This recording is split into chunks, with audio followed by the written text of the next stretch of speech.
পড়ছিলাম শহরের বাবু, কলমে তানহা তাবাসসুম। পর্ব সংখ্যা ৩৯। আহিল খাবার অর্ডার দেওয়ার কিছুক্ষণ পরেই দরজায় হালকা নখ শোনা যায়। দরজা খুলতেই এক হোটেল সার্ভেন্ট ভেতরে ঢুকে পরিপাটি করে সাজানো খাবার টেবিলে রেখে যায়। গরম গরম খাবারের গন্ধে পুরো রুম ভরে ওঠে। সামুদ্রিক মাছের নানা পদ, ভাজা, গরুর মাংস ঝোল আর সঙ্গে কিছু সাইড ডিশ। এর কিছুক্ষণ পর ইয়াসিন আর আমেনা এসে যোগ দেয় তাদের সঙ্গে। চারজন একসাথে বসে খেতে শুরু করে। প্রথমে একটু অস্বস্তি থাকলেও ধীরে ধীরে পরিবেশটা হালকা হয়ে আসে। ইয়াসিনের মাঝে মধ্যে বলা মজার কথা, আমেনার লাজুক হাসি, সব মিলিয়ে একটা স্বাভাবিকতা ফিরে আসে কিছুক্ষণের জন্য। খাওয়া শেষে সবাই বেশ ক্লান্ত। সারাদিনের দীর্ঘ যাত্রা শরীর থেকে যেন সত্যি শুষে নিয়েছে। তাই আর বেশি সময় নষ্ট না করে দ্রুত ঘুমানোর সিদ্ধান্ত নেয় সবাই। ইয়াসিন আর আমেনা নিজেদের রুমে চলে যায়। রুমে একা দাঁড়িয়ে থাকে আহিল। মনের ভেতর আবার সেই দ্বিধা, রিমিশাকে কি বলবো, খাটে ঘুমাতে নাকি আমি নিজেই সোফায় চলে যাব। তার মাথায় ঘুরতে থাকে নানা চিন্তা। একটা দীর্ঘশ্বাস ফেলে বারান্দায় গিয়ে দাঁড়ায় সে। সামনে বিশাল সমুদ্র, অন্ধকারে ঢেউগুলো শুধু শব্দ হয়ে ধাক্কা দিচ্ছে। কিন্তু সেই দৃশ্য তার ভেতরের অস্থিরতাটাকে একটুও কমাতে পারে না। কিছুক্ষণ পর সে রুমে ফিরে আসে, কিন্তু রিমিশাকে দেখতে পায় না। হালকা কৌতূহল নিয়ে পাশের ছোট্ট রুমে যায়। সেখানে গিয়ে দেখে রিমিশার সোফায় গুটিসুটি মেরে ঘুমিয়ে আছে। এসি ঠান্ডায় শরীরটা কুঁকড়ে গেছে। দৃশ্যটা দেখে আহিলের বুকটা হালকা কেঁপে ওঠে। ধীরে ধীরে এগিয়ে গিয়ে একটা কমফোর্টার তুলে খুব যত্ন করে তার গায়ে দিয়ে দেয়। তারপর কিছুক্ষণ দাঁড়িয়ে থাকে, চুপচাপ স্থির হয়ে মুখের দিকে তাকিয়ে থাকে। একদম নিষ্পাপ শান্ত একটা মুখ। তার ভিতরে জমে থাকা অপরাধবোধ যেন আরও ভারী হয়ে ওঠে। আস্তে করে ফিসফিস করে বলে, হাতুড়িনি, তোমাকে আমি খুব কষ্ট দিয়েছি, তাই না? তার গলায় অনুতাপ স্পষ্ট। বিশ্বাস করো, আর এক ফোঁটা কষ্ট দেব না তোমাকে। আমি চেষ্টা করব সব ঠিক করে দিতে। সে থামে, নিজেকেই যেন বুঝতে পারছে না। আমি খুব অসহায়। একজনকে ভেঙে আরেকজনকে জোড়ার চেষ্টা করছি। আমি নিজেও জানি না আমি কি করছি। তার কণ্ঠ ভেঙে আসে। আমি কাউকে ঠকাতে চাইনি, কিন্তু পরিস্থিতি, বাকিটা আর বলতে পারে না। ঠিক তখনই জানালার দিক থেকে আসা হাওয়ায় রিমিশার চুল মুখে এসে পড়ে। আহিল ধীরে ধীরে হাত বাড়িয়ে সেই চুলগুলো সরিয়ে দেয়। তারপর কপালে খুব আলতো করে একটা চুমু খায়। চোখ বন্ধ করে কিছুক্ষণ দাঁড়িয়ে থাকে। মনে হয় এই মুহূর্তটা ধরে রাখতে চায়। তারপর নিঃশব্দে বেরিয়ে যায় রুম থেকে। নিজের রুমে ফিরে এসে বিছানায় বসে পড়ে আহিল। হাতের ফোনটা স্ক্রল করতে করতে হঠাৎ থেমে যায়। স্ক্রিনে ভেসে ওঠে তাদের বিয়ের ছবি।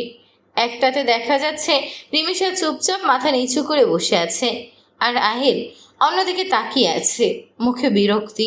ছবিটা দেখে তার বুকটা হালকা মোচড় দেয়। মনে পড়ে যায় সেই দিনটার কথা। সব জায়গায় যেখানে কনে কবুল বলতে লজ্জা পায়, অনেক সময় নেয়, সেখানে উল্টো ঘটনা ঘটেছিল। আহিল নিজেই কবুল বলতে অনেক দেরি করেছিল।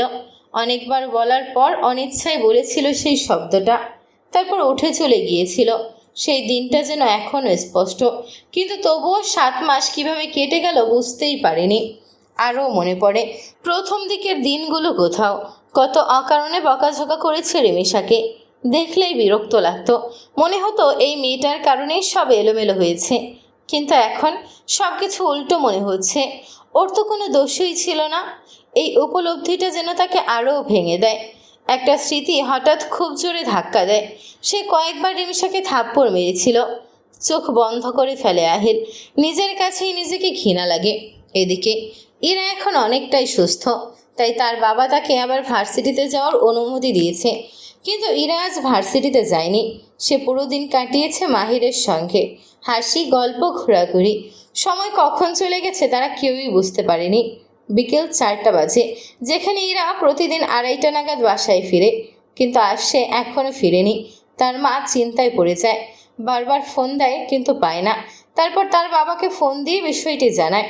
অবশেষে তার বাবা অফিস থেকে বেরিয়ে সরাসরি ভার্সিটিতে যায়। সেখানে গিয়ে জানতে পারে ইরা আজ আসেইনি। এই খবর শুনে যেন তার মাথায় আকাশ ভেঙে পড়ে। কোথায় গেল মেয়েটা? ভয়ে, রাগে, দুশ্চিন্তায় তিনি থানায় গিয়ে মিসিং ডায়েরি করেন। থানা থেকে বেরিয়ে গাড়িতে বসতেই দেখে ইরা হাসতে হাসতে মাহিরের সঙ্গে বাইকে যাচ্ছে। দৃশ্যটা দেখে তার ভেতরটা ছিঁড়ে যায়। সাথে সাথে ইরাকে ফোন দেন, কিন্তু ফোন বন্ধ। আর কিছু না ভেবে দ্রুত বাসায় ফিরে আসেন। বাসায় পৌঁছে দেখেন ইরা আগেই চলে এসেছে। তার মা প্রশ্নের পর প্রশ্ন করছে, কোথায় ছিলে? আমরা কত চিন্তায় ছিলাম জানো। ইরা তো উতলাতে থাকে, বন্ধুদের সাথে ছিলাম। ঠিক তখনই তার বাবা এসে কোনো কথা না বলে দুইটা জোরে থাপ্পড় মারেন। ঘরটা স্তব্ধ হয়ে যায়। মিথ্যে বলছো, কোথায় ছিলে সারাদিন? তার কণ্ঠে রাগ আর অপমান মিশে আছে। তুমি আজ ভার্সিটিতেই যাওনি। এরা কাঁদতে থাকে। বাবা আমি শাট আপ, আর একটা মিথ্যে কথা বলবা না। তুমি সারাদিন কোথায় ছিলা খুব ভালো করেই জানি। তোমার বিয়ে করার এত শখ থাকলে আমাদেরকে বলতে। আমাদের মান ইজ্জত এরকম ধুলোর সাথে মিশালে কেন? তৈরি হতে থাকো, আমি তোমার বিয়ের ব্যবস্থা করছি। এরা হাউমাউ করে কাঁদতে থাকে। কাঁদতে কাঁদতে তার বাবার পায়ে পড়ে বলে, বাবা প্লিজ এমন করো না, আমি মাহিরকে অনেক ভালোবাসি। প্লিজ বাবা এমনটা করো না। ওদের বাবা মেয়ের কথা পুরো ইরার মায়ের মাথার উপর দিয়ে যায়। কি হয়েছে, কি বলছে কিছুই যেন বুঝতে পারে না। তারপর উনি তাড়াতাড়ি ইরার বাবাকে বলে, কি হয়েছে? আপনি এরকম করছেন কেন মেয়েটার সঙ্গে? আমাকে খুলে বলুন কি হয়েছে। ইরার বাবা যেন রাগে কাঁপছে, চোখ লাল, কণ্ঠ ভারী। তোমার মেয়ে কিছু করার বাকি রাখছে? ও ওর বন্ধুর ভাইয়ের সঙ্গে প্রেম করে ঘুরে বেড়াচ্ছে। তোমার হোশ আছে সেদিকে? তিনি আর থামেন না। আমি ওর বিয়ে দিয়ে ছাড়বো, দেখে নিও তুমি। এরা দৌড়ে এসে তার মাকে জড়িয়ে ধরে। আম্মু তুমি বাবাকে একটু বোঝাও, আমি মাহিরকে অনেক ভালোবাসি। আমি ওকে ছাড়া অন্য কোথাও বিয়ে করব না। তার গলা কাঁপছে, চোখ দিয়ে পানি ঝরছে অবিরাম। কিন্তু ইরার বাবা আর একটা কথাও শোনেন না। কোনো দিকে না তাকিয়ে সোজা নিজের রুমের দিকে চলে যান। পেছনে পড়ে থাকে এক ভেঙে পড়া মেয়ে। ইরা আমাকে শক্ত করে জড়িয়ে ধরে হাউমাউ করে কাঁদতে থাকে। আম্মু তুমি বাবাকে বোঝাও প্লিজ, আমি ওকে ছাড়া থাকতে পারবো না। আম্মু। তার কান্নার শব্দে ঘরের বাতাস ভারী হয়ে ওঠে। মা অসহায় হয়ে শুধু মেয়ের মাথায় হাত বুলিয়ে যায়, কিন্তু কোনো উত্তর নেই তার কাছেও। একদিকে বাবার রাগ, অন্যদিকে মেয়ের ভালোবাসা, দুটোর মাঝখানে দাঁড়িয়ে তিনি যেন সম্পূর্ণ অসহায়। ঘরের ভেতর একটা চাপা নীরবতা নেমে আসে, যেখানে শুধু কান্নার শব্দই সবচেয়ে জোরে শোনা যায়। এইদিকে সকাল 9টা বাজে। 5 স্টার হোটেল হওয়াতে 3 বেলার বুফে হোটেলের সঙ্গে তবু আজ সকালটা যেন অন্যরকম। ডিমেশা খুব ভোরেই উঠে পড়ে। মাথার ভেতর অদ্ভুত এক অস্থিরতা থাকলেও নিজেকে স্বাভাবিক রাখার চেষ্টা করে।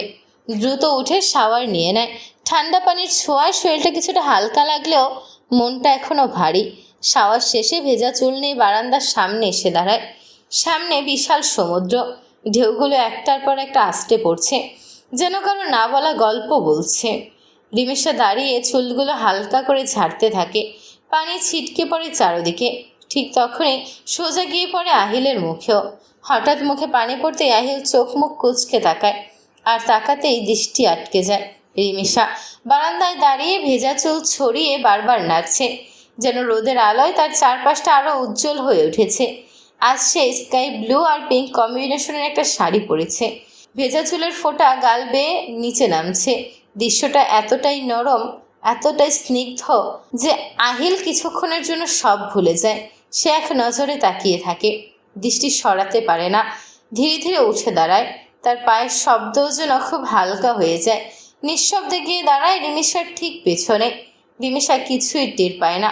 ঠিক তখনই আবার চুল ঝাড়ে, আর পানি এসে পড়ে আহিলের পুরো মুখে। কিন্তু এবার সে নড়ে না। 2 হাত বাড়িয়ে রিমিশার 2 পাশে রেখে রেলিংয়ে ভর দেয়। মাঝখানে আটকে যায় রিমিশা। হঠাৎ এত কাছে কাউকে অনুভব করতেই তার শরীর শক্ত হয়ে যায়।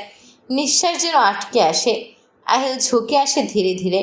তারপর রিমিশার ভেজা চুলে আলতো করে একটা চুমু খায়। মুহূর্তটা যেন জমে যায়। তারপর চোখ বন্ধ করে সেই চুলের গন্ধ নেয় গভীরভাবে, ধীরে। রিমিশার মনে হয় সে যেন শ্বাস নিতে পারছে না। হৃৎপিণ্ড দ্রুত কাঁপছে। এই অনুভূতি তার কাছে একদম নতুন, অচেনা, ভীতিকর। কোনো মতে নিজেকে সামলে 2 হাত দিয়ে আহিলকে সরিয়ে দেয়। এক মুহূর্ত না দাঁড়িয়ে দ্রুত রুমের ভিতর চলে যায়। তার বুক ওঠানামা করছে দ্রুত। মনে হচ্ছে আর 1 সেকেন্ড থাকলে হয়তো ভেঙে পড়তো। রিমেশা চলে যেতেই আহিল স্থির হয়ে দাঁড়িয়ে থাকে। তার নিজেরই যেন হুঁশ ফেরে। সে কি করলো? হাত দুটো ধীরে ধীরে নামিয়ে ফেলে। তার চোখে ভেসে ওঠে কয়েক সেকেন্ড আগের দৃশ্যটা।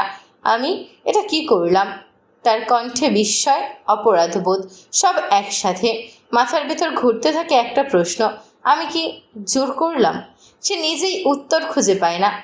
তার ভেতরের দ্বন্দ্ব আবার মাথাচাড়া দিয়ে ওঠে। একদিকে অপরাধবোধ, অন্যদিকে অদ্ভুত এক টান। সে বুঝতে পারে সে নিজেকে আর ঠিকভাবে নিয়ন্ত্রণ করতে পারছে না। বারান্দায় দাঁড়িয়ে দূরের সমুদ্রের দিকে তাকিয়ে থাকে। ঢেউগুলো যেন বারবার ফিরে আসে। ঠিক তেমনি তার ভেতরের অস্থিরতাও থামছে না।